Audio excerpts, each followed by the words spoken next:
All right, guys, now we're at the front, and my issue previously, okay, we've done a disc brake conversion on this car, so entire front disc brake job, but the issue was, same thing, the offset was a little bit too far out, so the inside of the tire was actually touching the little control arm right there. Not good. And the little bearing cup right there was slightly pushing out right here. So there was a little cover that should sit here, and that bearing cup was actually pushing it off. Well, these adapters, it's a close fit. It's a very close fit, but it's not touching the caliper.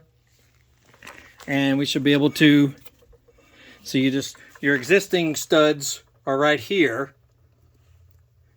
You fasten those nice and tight with the hardware that comes with it, or just with open lug nuts.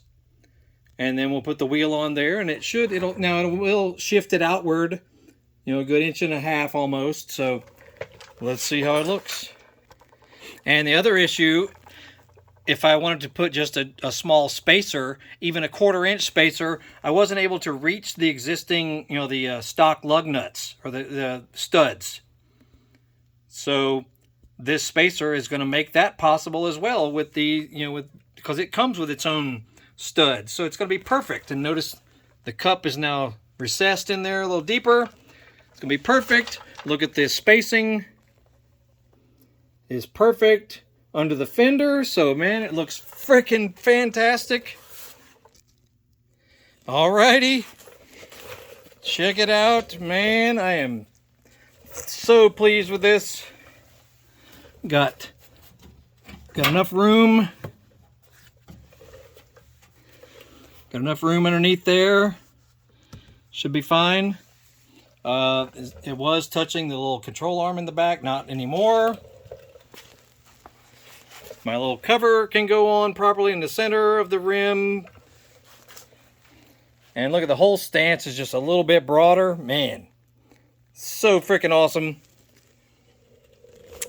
Anyway, I know a lot of you, have questions or reservations about doing something like this.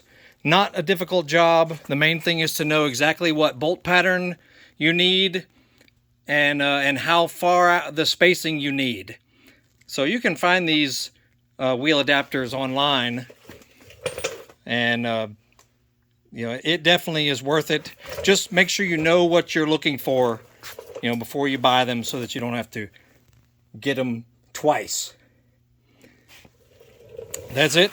Check out other videos about doing the rear wheel on this car and other stuff we're doing. It is coming together for sure. And look through our description of this video for links and other stuff that may help you. Y'all have a good day. We'll see you later.